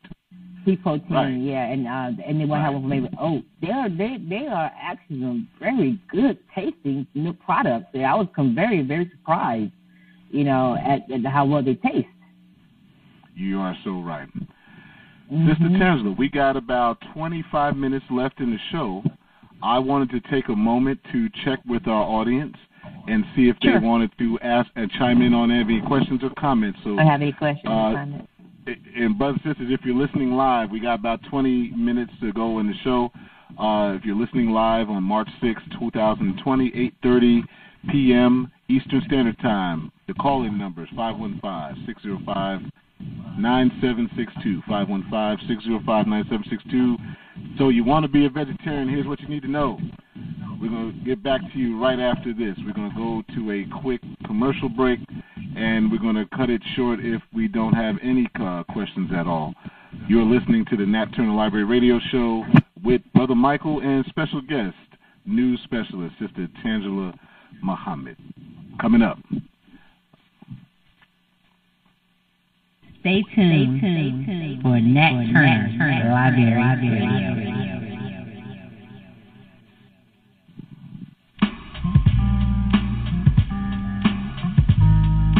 FinalCall.com. FinalCall.com.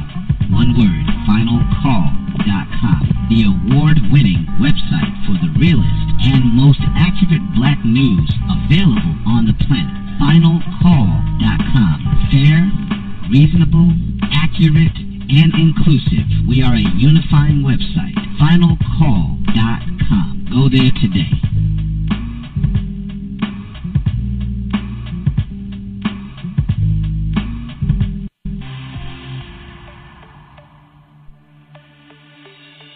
The award-winning Bellevue Spa is an holistic oasis waiting to serve you.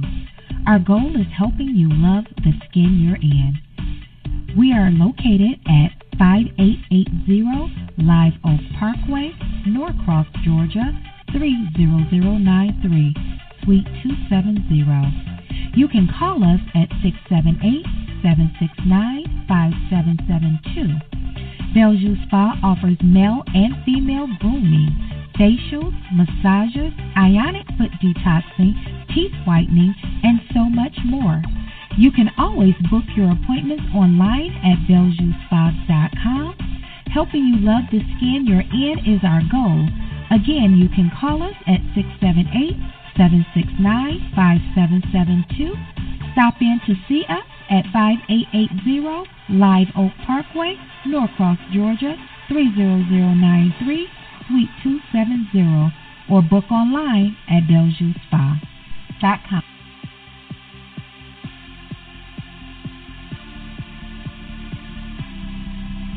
Attracted some of the most brilliant, award-winning musicians and artists.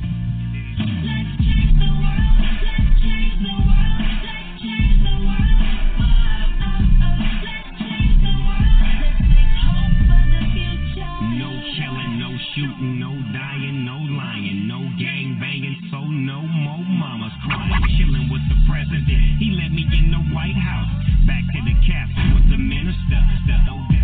Support this project from the Honorable Minister Louis Farrakhan by going to letschangetheworldmusic.com. That's letschangetheworldmusic.com. You may also simply type in lctwmusic.com. That's lctwmusic.com. Support your own, support yourself.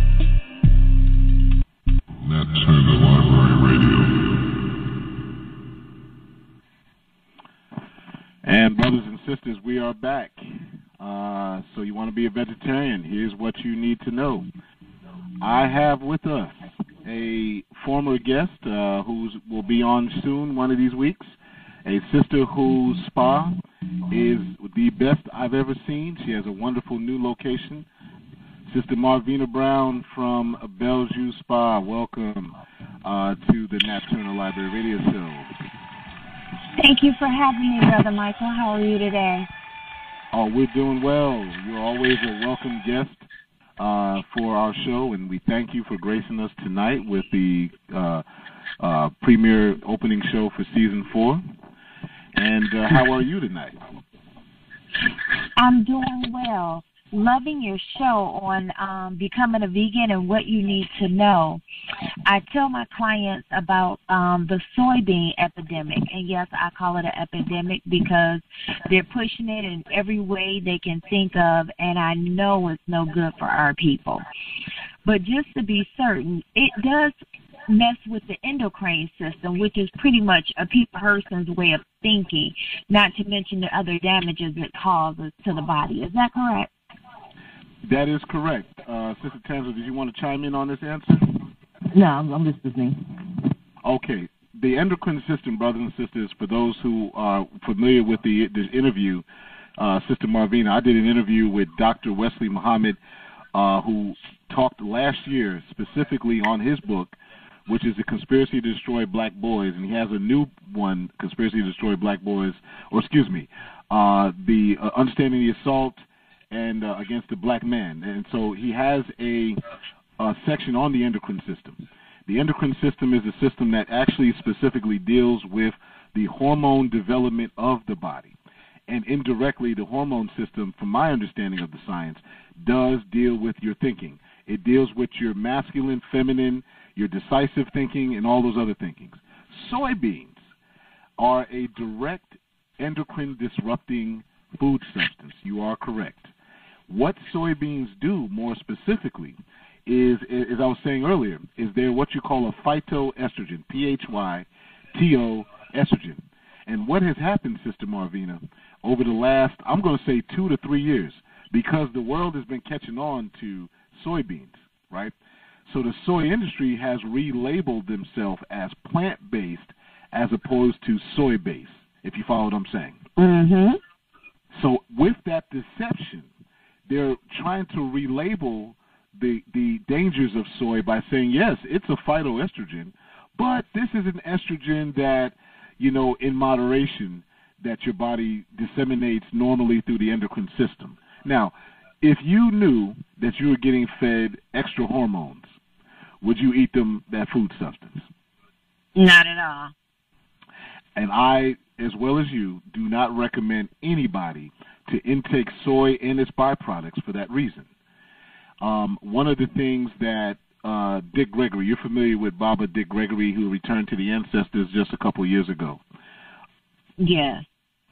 Dick Gregory said on one clip that I have here, but I don't want to take time to play it. He talked about the history of soy from the American government's perspective. It was never a substance we ate in America until the United States government found out from the Elijah Muhammad that it was something he said not to eat. So they investigated why. They found out that soy actually did mess up, the government that is, the hormone system of human beings. And I'm going to go further. I talked to a food scientist, Sister Marvina, way back in 1998. Brother named Kevin Muhammad. He and I had a face-to-face discussion about soy because I was one of those who said, what's wrong with soybeans? I was one of those. I was eating soy for years, okay? And he said to me, based on his research as a food scientist, soy actually creates human beings, now listen to this, to become a different genome system in their body. I said, what does that mean? He says you become a different creature. You're no longer human after 20, 30, 40 years of eating soy. Your genomic system on a DNA perspective changes from decades of eating soy. Mm. Now, that's what a food scientist told me face-to-face. That's when I said I'm not touching it no more. That was back in 1998. And I, just like everyone else who's vegetarian, I would eat soy burgers, soy nuggets, so tofu this, tofu that. And I grew up with what they call man boobs, still have them. That was from soy milk growing up. I still to this day don't know what's wrong with my endocrine system because I got abnormal hormone this, abnormal hormone that. It came from those growing years of eating soy. That's what it is. They won't tell anyone that because they don't want to be sued by the soy industry. So there's that. Hopefully that gives you some insight into that perspective. Yes, it gives me a lot of insight, but then it also raises another question, and maybe you can help me with this. Is it any way possible to reverse the effect of soy after stopping after you stop eating it? Is that possible? Of course it's possible. There are some things, unfortunately, from my understanding of science and the body, that are irreversible. There are certain things you can do that can't be reversed. But when you're dealing with soy and the endocrine system disruption, there's a thing that Minister Farrakhan once said about the human body that I agree based on my understanding. He said that if you let the body alone to do what it's supposed to do, it'll correct itself. He said that many years ago.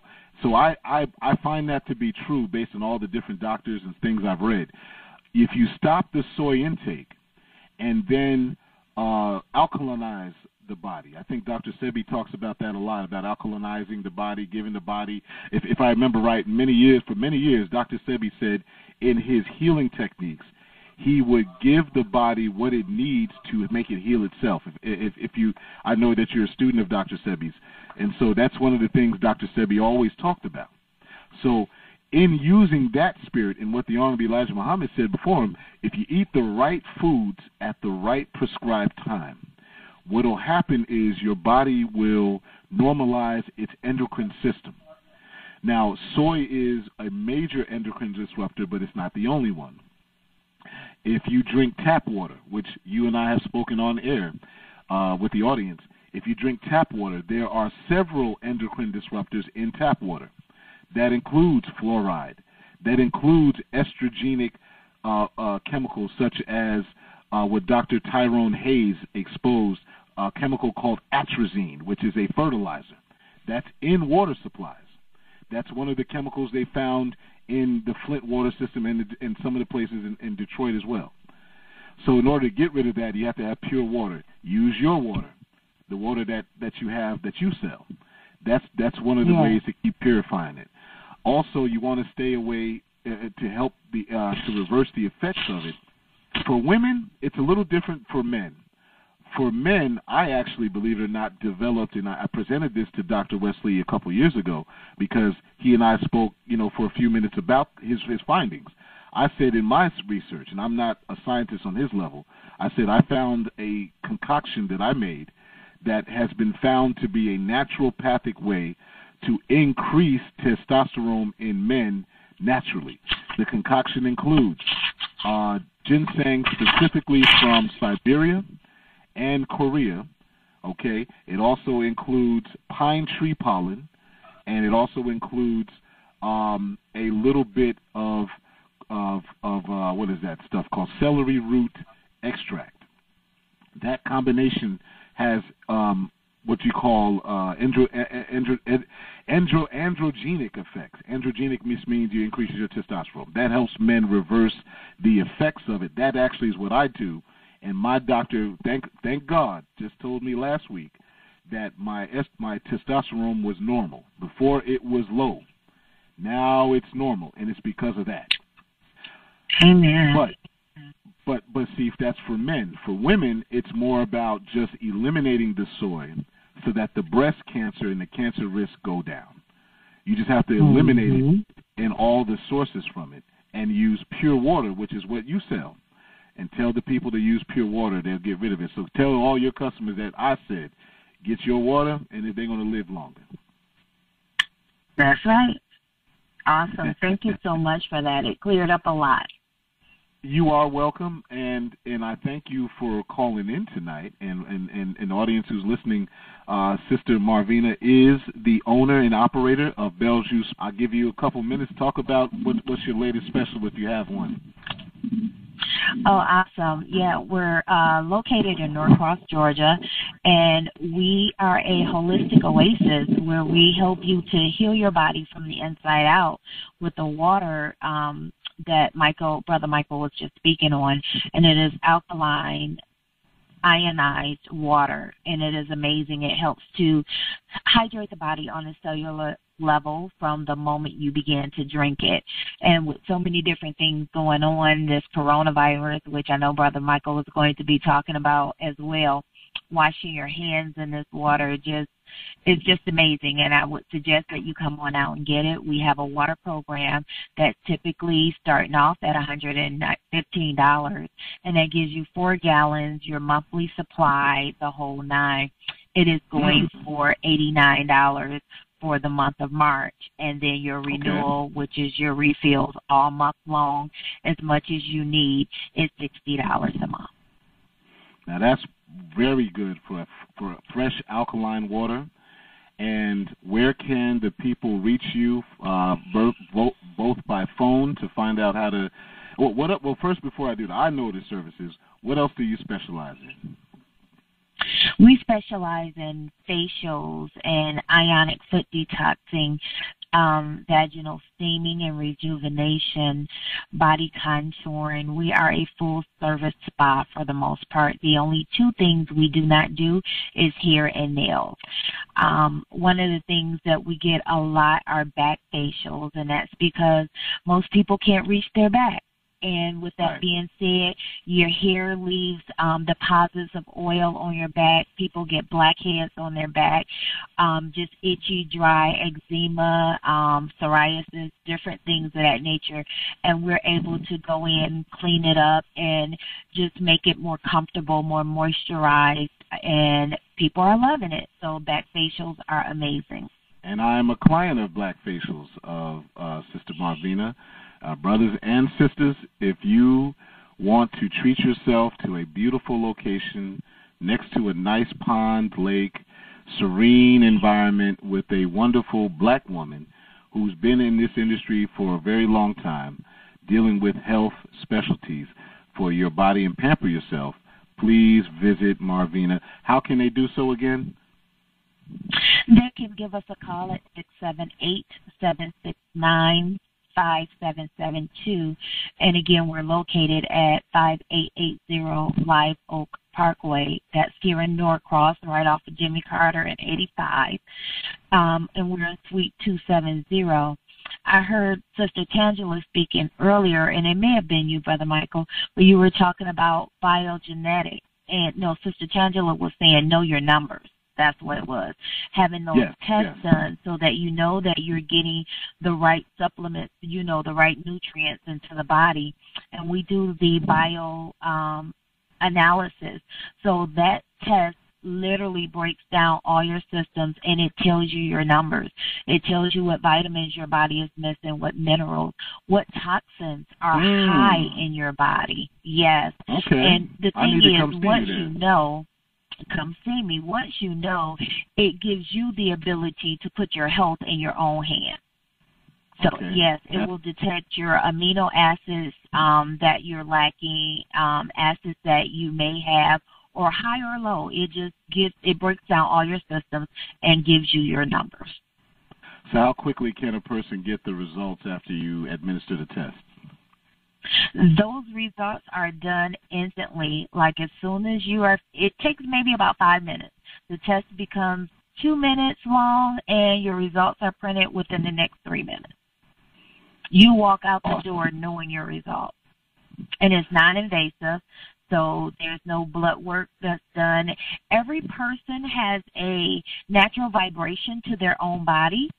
And that vibration within your body tells us what's going on inside of you. Well, that's perfect. Sister Marvina, we're running low on time, but we're going to get you on soon. Mm-hmm. I'll be in contact with you for that. Brothers and sisters, thank you for coming on, Sister Marvina, tonight. Hopefully the question's been answered. Thank you for helping our people and anyone to live a better, healthier, more prosperous, and loving life. Thank you for all that you do at Bellevue Spa. Thank you, Brother Michael. Peace, peace. Brothers and sisters, that was our Sister Marvina Brown, owner, operator of Bellevue Spa. Sister Tangela, you have any comments on anything Sister Marvina was saying? Yeah, I just want everyone to please go out and support this beautiful Black business. Marvina has a wonderful spa. She has some great services. She's an amazing person. You immediately fall in love with her as soon as you go and meet her. Just go out and support this young woman. She is doing beautiful things in the Black community, and I love it. She sure is. And I pray that Almighty God blesses her to continue to grow and have 100 locations across this country, because that's the future of health. Now, Sister Tanner, we want to wrap this up with just about 2 to 3 minutes of more suggestions for our people. We talked about possible substitution options for fried chicken. We talked about how to eliminate sweet potatoes. Let's talk about what you did the other day. You had emulated the bacon flavor in a way that I've never seen a person do in a thing. How did you make a bacony flavor in that saucepan? What did you use? I took a wheat gluten sliced bacon meat that was to be purchased out of Sprouts. I can't remember the name of the actual company that it's from.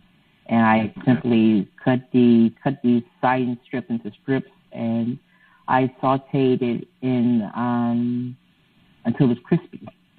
And but I sauteed it in the seasonings of the pepper and a little bit of salt and a little bit of onion powder and garlic powder, and also I sauteed it with onions. So that's what gave it a very, very nice, because it was crispy, that's what gave it a very nice flavor. In case you're reminded of bacon. But you absolutely could take, delicious. You could take like eggplant and cut it into very thin strips and bake it in the oven till it's crispy. Give you that bacon. You can add maple syrup, or you can add honey, or you can add liquid smoke. Those are things you can add to those types of things to give it that extra flavor.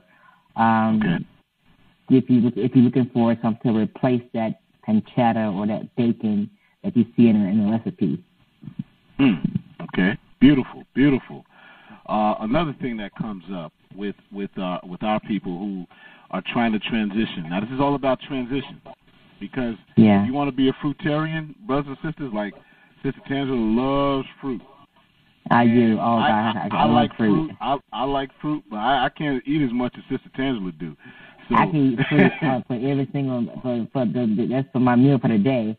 I don't eat anything else. But because of my dialysis and because of the amount of fluid in fruit, I'm not able to eat it as much as I would love to. Understood. And that being said, I think another good suggestion. What would you say to the person who says they want to have a beef burger with some fries? You did an awesome. Go ahead. Now you can go with the Beyond Meat burger patty. You could go with that. Which is the Beyond Meat. It's made with what? What kind of protein is in it? It's made with pea protein as well, so it's pea plant-based. Protein. All right. It's made with pea protein too. Beyond Meat. They also you could use their burger patty or you can make your own. If you chose to make your own, you could make your own patty, vegetarian patty, meat patty, and dress it the same way you dress any burger with your lettuce, tomatoes, onions, pickles. Add your mayo, mustard, ketchup, whatever condiments you want to add to it on a nice wheat bun. And then you try, versus having French fries, try using my husband's favorite, rutabaga fries. Lord, the only way I want to use it. So try rutabaga fries. You'll be amazed at how delicious they taste. So take a rutabaga, cut it up, and add it in the oven and add a little, if you use salt, add a little seasoning salt to it, whatever type of salt you use, what type of seasoning you use, add a little seasoning to it, and bake it in the oven with a little olive oil, and they taste great. I love rutabaga fries. That's a great substitution for potatoes. Also, another thing that I is radishes. Cutting up a radish and baking it in also can take the flavor of a nice potato, if like roasted potatoes. Now, Sister Chancellor, I don't mean to be rude, but we got 90 seconds, so give us about 30 seconds of final comments. Go out there, Google your best friend, search for anything you can think of if you want to turn from eating from chicken to vegetarian, like buffalo wings. You can do buffalo cauliflower. There's just so many different options out there nowadays that you can change over your diet and you become plant-based. So don't be afraid. I agree. Well, Sister Tangela, thank you for your input. As always on Nocturnal Library Radio, so brothers and sisters, we don't have enough time. But we got a special report coming on Sunday, brothers and sisters. Special report. I talked to the sister 4 times this week. She's excited.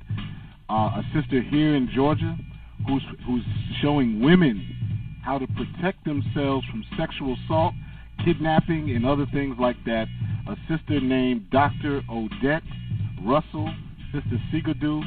She's a 40-year veteran in martial arts training, and she's not going to demonstrate on the air because we're on radio. But she'll be here along with Mason X and Daniel X to talk about human trafficking Sunday at 7 p.m. to 9. You're listening to Nat Turner Library Radio. Thank you, brothers and sisters.